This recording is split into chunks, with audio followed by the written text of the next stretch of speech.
I have found the best romance book, Before I Saw You by Emily Houghton. And this book surprised me. It did. The only reason I picked it up was because it was at the library and I was like, I don't know, sounds good. The premise of the book is that our two main characters are in a rehabilitation centre together. Our female protagonist is there because she was caught in a fire in her office, and the only reason that she survived is because, like, the receptionist guy she'd kind of make friends with pulled her out. And our hero, he was in a car accident in which he lost his leg. Now, the important thing to note about these two characters is that they don't see each other for like 95% of the book. They've never seen each other, and that's what just makes it so perfect. The reason this is able to play out is because our female character, Alice, basically she's just like so disgusted by how she looks now because of the fire that she's hidden behind a curtain and nobody's allowed to look at her except the nurses. She doesn't even like give them a number to call her best friend so that she can come over because she doesn't want anyone to see her. Alfie, the other hand, our hero, he's the life of the party. He's always chatting, always having a bit of a laugh, and he's in the bed next to her. And the nurses warn him before she comes into the ward that he's not allowed to talk to her. She needs to like be left alone because at this point it's only a couple of weeks after her accident and she hasn't spoken a single word.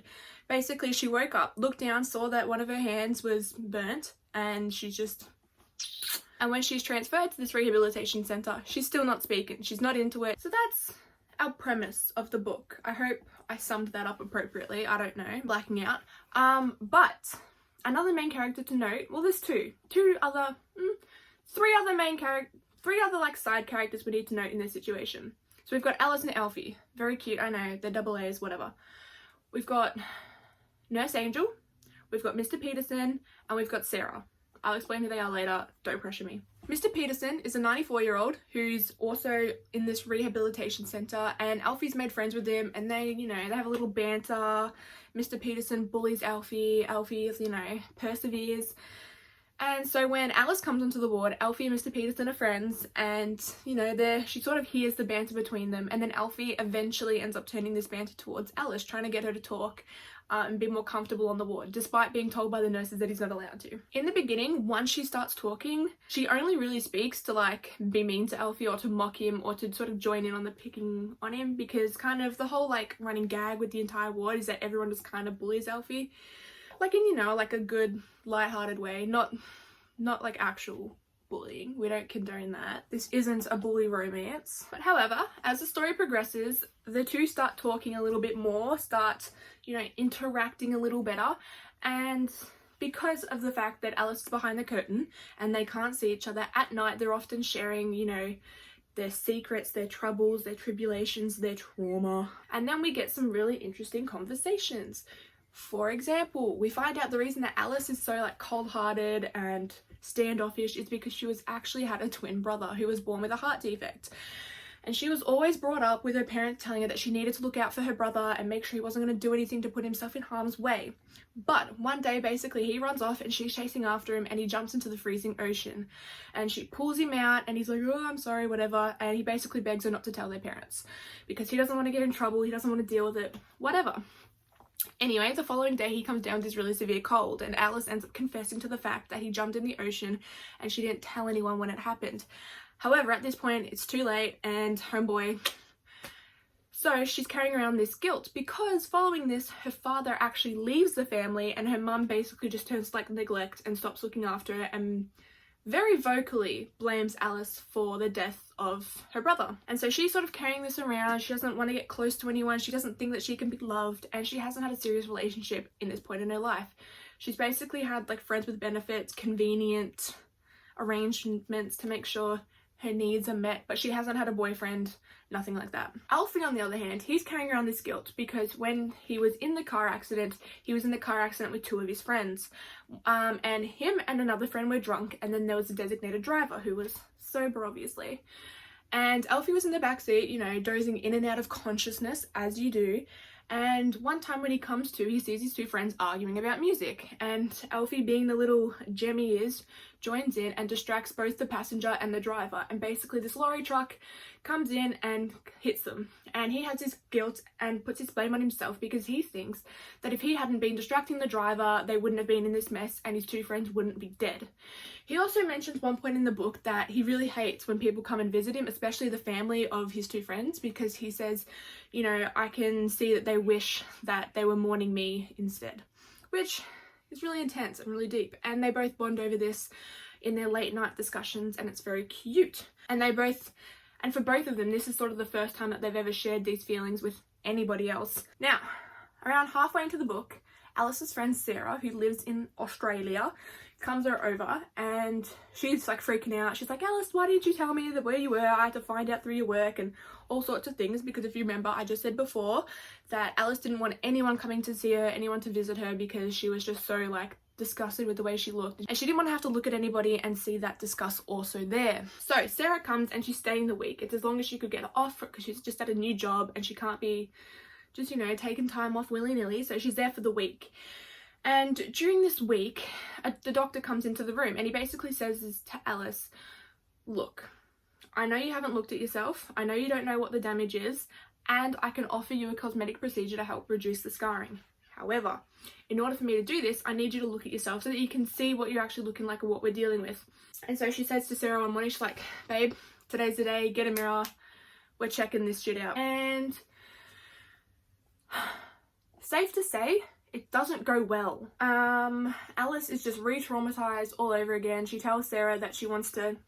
Alfie's really distraught after hearing this, because, you know, he's starting to fall in love. And Sarah's just as distraught. She's kind of like, what do I do? Like, I'm leaving, because at this point she was leaving in a couple of days. Also, I think I'm wrong. She wasn't there for a week. She was there for 2 weeks or 10 days or I don't know. Something like it. And at this point, basically, she stops bantering with Alfie. She's just in her own head, just so upset at the way she looks. And she basically tells the doctor, this is something I want to... And she says to the doctor, this is something that I want to do. I want to go ahead with this surgery. I hate looking like this. And he basically says to her, well, it's not that simple, love. See, the thing is, this surgery could go horribly wrong and you could die. And so he doesn't let her make a decision then and there. He says, look, I'm going to come back in a little while. You're going to think about this some more, and then you're going to tell me what you want. At this point, Alfie's stewing to himself because he overheard this conversation. You know, they're bed neighbours. And because of this survivor's guilt that he's carrying around, and he blames himself for the death of his friends, he doesn't want Alice to go through with it. He thinks that she's just throwing away her life for this opportunity of this thing that may not work, and he really disagrees with her.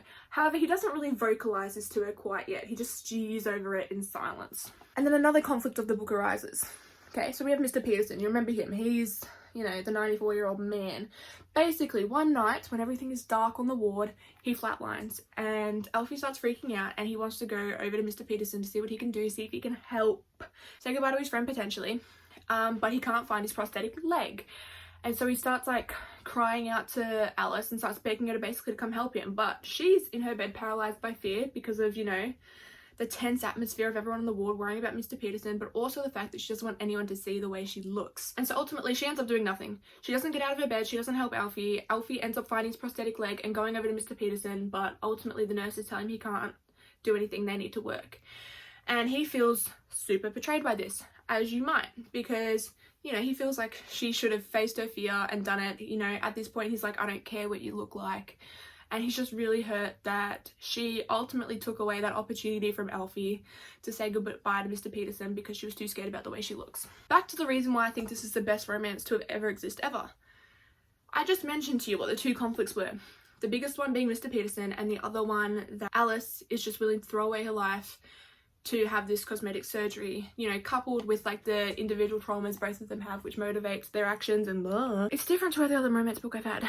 For example, my least favourite trope about romances is when the conflict is a miscommunication. It's one of them overhearing something, taking it way out of context and freaking out. That is my least favourite situation ever. Oh my god. Spare me the details, bro, communicate. I don't want to hear it. What I appreciated in this romance book was that their conflicts were relevant to the book, but also it made sense. I could understand the motivations, the heartache, etc, etc, and I liked it. I did. I'll admit it, I enjoyed it. They start talking again because Alfie is told by his physiotherapist that he's ready to leave the ward. All they need is the doctor's clearance and then he's out of this bitch. And so basically him and Alice start talking again. They don't want to leave on bad blood type situation. And he basically tells her, he's like, look, I'm hurt by what you did with me and Mr. Peterson, and also I don't think you should go ahead with this surgery. I don't think you're giving it the appropriate thought that it needs, And she's like, yeah, look, bro, maybe not, but I'm still gonna do it, type-ish. She says, look, I'm sorry for not helping you with Mr. Peterson. Fair call, but I'm still gonna do the surgery. And she also says to him at this point, once they're friends again, I don't want you coming to see me after my surgery until everything's healed, until I give the say-so. I don't want you coming and looking at me. I don't care what happens. I don't care if I flatline on that bed, you're not to come in. Well, surprise, surprise, she flatlines on the surgery bed. Are we surprised? But sticking to his promise, Alfie says, no, I'm not going to violate her trust like that. I will not go in. And basically he has Nurse Angel, remember I mentioned her. She's basically the nurse on this ward and everyone loves her. She's a sweetheart, whatever. And basically he gets Nurse Angel to go up to where she is and basically just relay information between the two of them. But the nurses, where Alice is kind of get like annoyed with Nurse Angel because she's there all the time. And so they basically say, look, you need to like... And so she stops getting information. And she never found out, and therefore she never told Alfie that Alice actually flatlined on the bed and nearly died. As far as they're concerned, everything's all G. It's just taking forever for her to come back. However, in this time, while she is up, not up in heaven, on the highest story of the hospital, Alfie gets discharged and he needs to go home. And when he goes home, he ends up suffering from depression and he's not able to readjust to the real world. After basically